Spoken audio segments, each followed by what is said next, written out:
উত্তর মালদার জনগণের প্রতি কী বার্তা দিতে চাইছেন?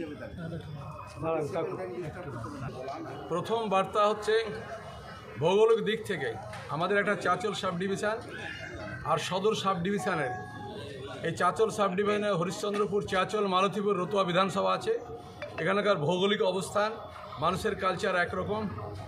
গাজল, মালদা এবং হবিবপুর, সেই সাথে বামুনগোলা নিয়ে একটা বিধানসভা, তিনটা বিধানসভার একটা ভৌগোলিক অবস্থান, মানুষের সাংস্কৃতিক দৃষ্টিভঙ্গি একটা আলাদা রকম আছে।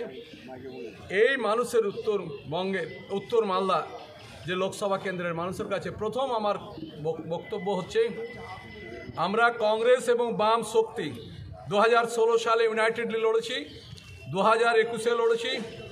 যে কোনো কারণে হোক না কেন আমাদের শক্তি ক্ষয় হয়ে গেছিল। এনআরসি ইস্যুতে মানুষ আমাদেরকে ভুল বুঝেছিলেন। ভারতবর্ষের নিরিখে মানুষ আইডেন্টিফাই করেছে এই নির্বাচনের মূল শত্রু হচ্ছে বিজেপি, নরেন্দ্র মোদী, অমিত শাহর নেতৃত্বে। তাকে যদি দেশ থেকে এই নির্বাচনে পরাস্ত না করা যায়, ভারতবর্ষের সংবিধান বিপন্ন হবে, গণতন্ত্র বিপন্ন হবে, বিচার বিভাগ আজকে আক্রান্ত। তাই আজকে এই মাটিতে ঐক্যবদ্ধ হয়ে আমরা লড়াই করবে, ওই অশুভ শক্তির পতন ঘটবে, তো কোনো সন্দেহ নেই।